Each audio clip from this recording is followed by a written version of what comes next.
Hi friends, Mahanadi சீரியலில் நாளைக்கு என்ன நடக்க போகுதுன்னு பார்க்கலாம். வாங்க வீடியோக்குள்ளே போகலாம். நம்ம சேனல் இன்னும் சப்ஸ்கிரைப் பண்ணாதவங்க சப்ஸ்கிரைப் பண்ணிக்கோங்க. நிவினுக்கு யமுனாவுக்கும் தான் சண்டை பயங்கரமாக வருது. நிவின் கை ஓங்கிடுறாரு யமுனா வடிக்கிறதுக்கு, ஆனால் அடிக்கலை.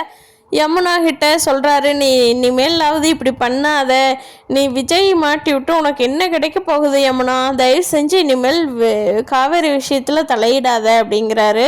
அதுக்கு யமுனா சொல்கிறாங்க, ஓ நான் தலையிடும் போதே இப்படி தனியாக சேர்ந்து சுற்றிட்டு இருக்கீங்க, இன்னும் நான் தலையிடாமல் இருந்தால் நல்லா ஜாலியாக வசதியாக போச்சுன்னு பார்க்குறீங்களா?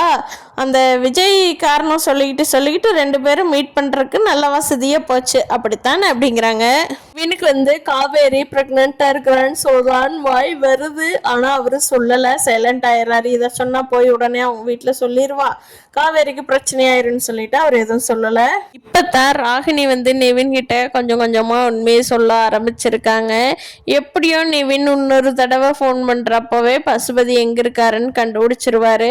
இந்த விஷயத்தையெல்லாம் நிவின் குமரன் கிட்ட தான் சொல்கிறாங்க. குமரன், ஓகே நீங்கள் அப்படியே ஃபாலோ பண்ணிட்டுருங்க, டக்குன்னு எடுத்த உடனே கேட்க வேண்டாம், ராகினிக்கு சந்தேகம் வந்துடும், நீங்கள் அப்படியே ஃபாலோ பண்ணிகிட்டே நைஸாக கேட்டுக்குங்க அப்படின்னு சொல்லி குமரனும் ஐடியா கொடுக்குறாங்க. குமரனும் நிவினும் கேட்குறாங்க, நம்ம ரெண்டு பேருமே கொடைக்கானல் போய் பார்த்துட்டு வரலாமா அப்படின்னு சொல்லிட்டு. அப்போது காவேரி சொல்கிறாங்க, இல்லை நீங்கள் அவ்வளோ தூரம் போய் ரிஸ்க் எடுக்க வேண்டாம், இங்கேயே ராகினிகிட்டவே இன்னும் 2 டைம் பேசுனீங்கன்னா கண்டுபிடிச்சிடலாம், அதுக்குள்ளே இங்கே வெண்ணிலா கண்ணு முழிக்கிறாளான்னு நானும் பார்க்குறேன், வெண்ணிலா லைட்டாக இப்போ நல்லா முன்னை விட இப்போ நல்லா அசைவு வருது, நான் அதை மானிட்டர் பண்ணிகிட்டே இருக்கேன், வெண்ணிலா கண்ணு முழிச்சு பேச்சு வந்த உடனே அதை நான் ரெக்கார்ட் பண்ணி போலீஸிட்டு கொடுக்க வேண்டியது என்னோட பொறுப்பு, நீங்கள் பசுபதியை எப்படியாவது ராகினிகிட்ட பேசி கண்டுபிடிச்சிருங்க, அவரை கண்டுபிடிச்சிட்டோம்னா நமக்கு விஜய் வெளியே தானாக கொண்டுட்டு வந்துடலாம், விஜய் வெளியில் கொண்டு வர்றது ஒன்றும் பெரிய ரிஸ்க் இல்லை, பசுபதி வந்துட்டா வெண்ணிலா மாமாவை கேட்டுக்கலாம், அப்புறம் நமக்கு சாட்சி சொல்றதுக்கெல்லாம் வந்துருவாங்க அப்படின்னு சொல்லி காவேரி நிவின் குமரன்லாம் பேசிட்டு இருக்காங்க.